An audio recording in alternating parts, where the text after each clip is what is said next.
Should the Warriors or Heat be the favorites to win the championship?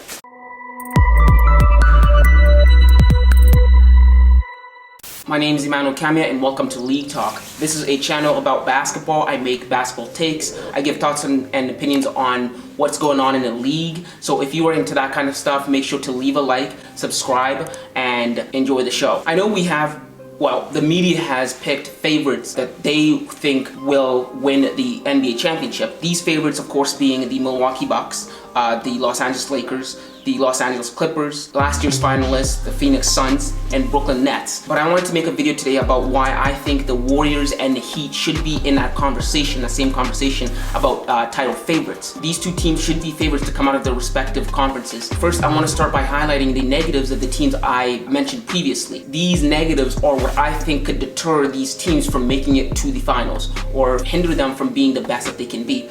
First of all, the Los Angeles Lakers. The number one thing I think about the Los Angeles Lakers, the number one thing I think that could deter them would have to be Russell Westbrook. Russell Westbrook is a turnover machine. He's proven to be a turnover machine this season. We know that about him in the past, and at heart, Russell Westbrook is just a bricklayer.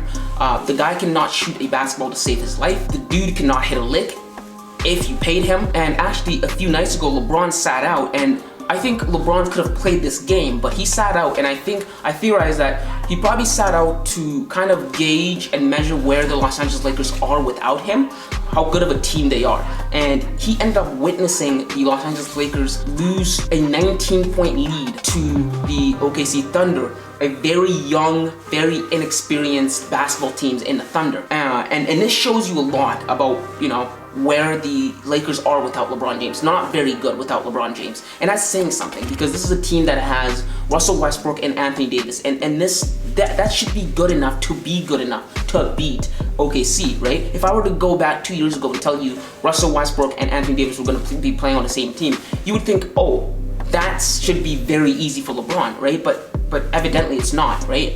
These two guys, especially Russell Westbrook, are proving to not be the secondary stars that we think they can be for LeBron. And that's one of the things that I think could really, really hurt the Lakers in the future. And also, not to mention Anthony Davis's injury woes. We know in the past that Anthony Davis has a past with injuries. He gets injured every year, whether it's in the playoffs. It's just a par for the course with this guy.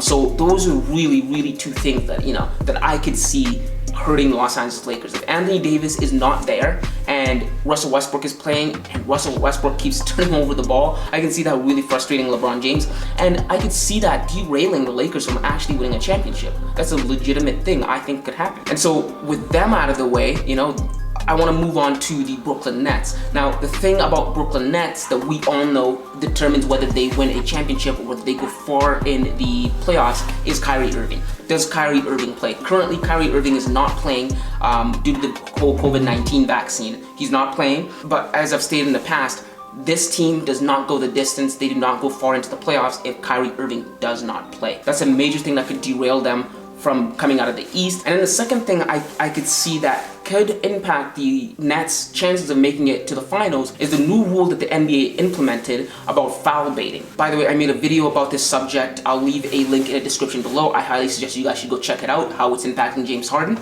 But anyways, yes, this rule, the foul baiting and pump fake rule, has been impacting James Harden a lot. And so with James Harden not being able to manipulate the rules to score a high volume of points per game will be something that could deter the Nets from going all the way. I don't know if James Harden's gonna currently stay in the slump that he's been in recently, but recent games, throughout the 5 or 6 games that they've played, James Harden has not been himself at all. And he needs to be himself in order for them to go the whole distance, especially if Kyrie is not there.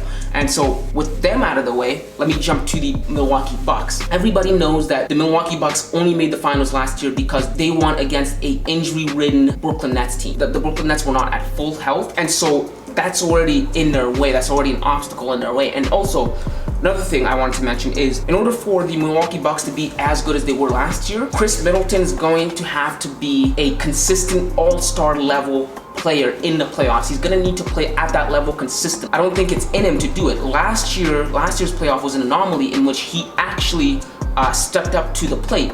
But like I said, it was an anomaly. Seasons gone by, the past 2 seasons where the past 2 seasons, excluding last season in which the Bucks were kicked out of the playoffs, they were all due to Chris Middleton not being able to perform at that level. And I think it's more likely that he reverts to that version of himself than that this player that can be a consistent second star to Giannis.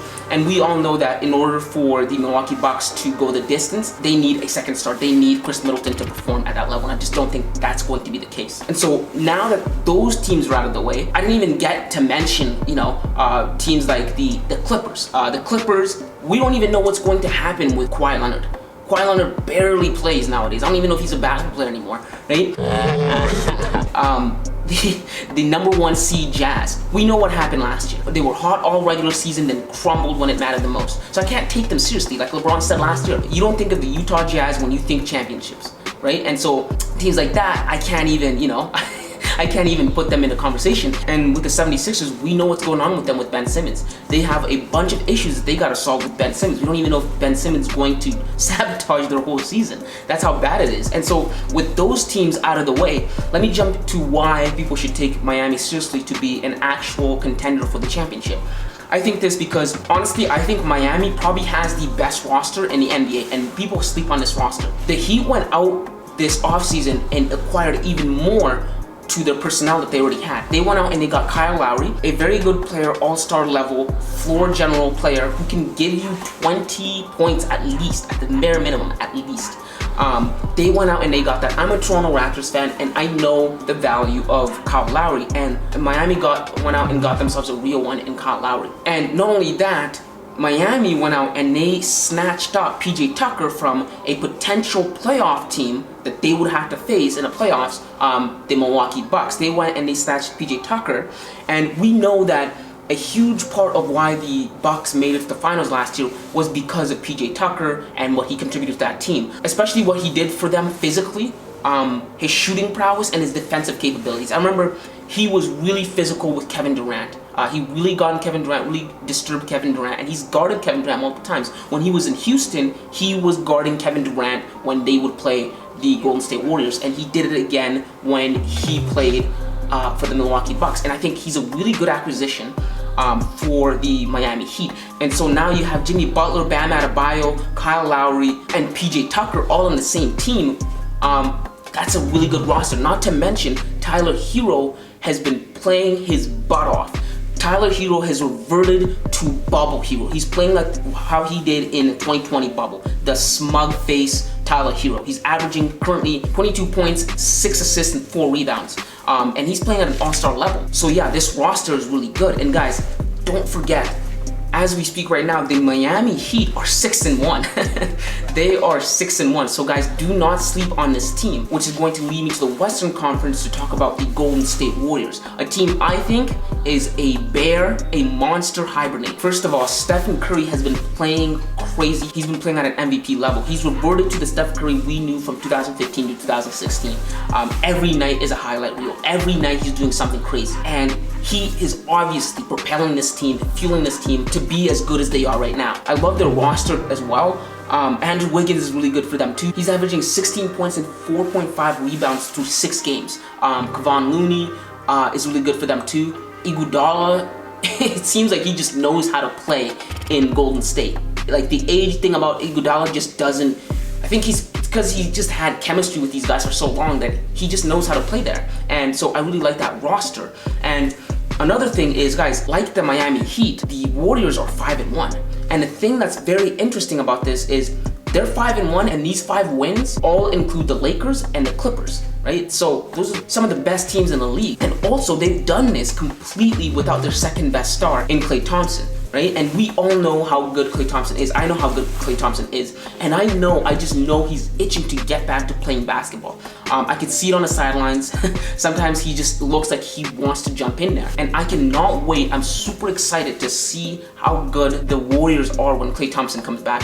I think by the time he comes back in December, I think the maximum losses the Warriors are going to have is 15.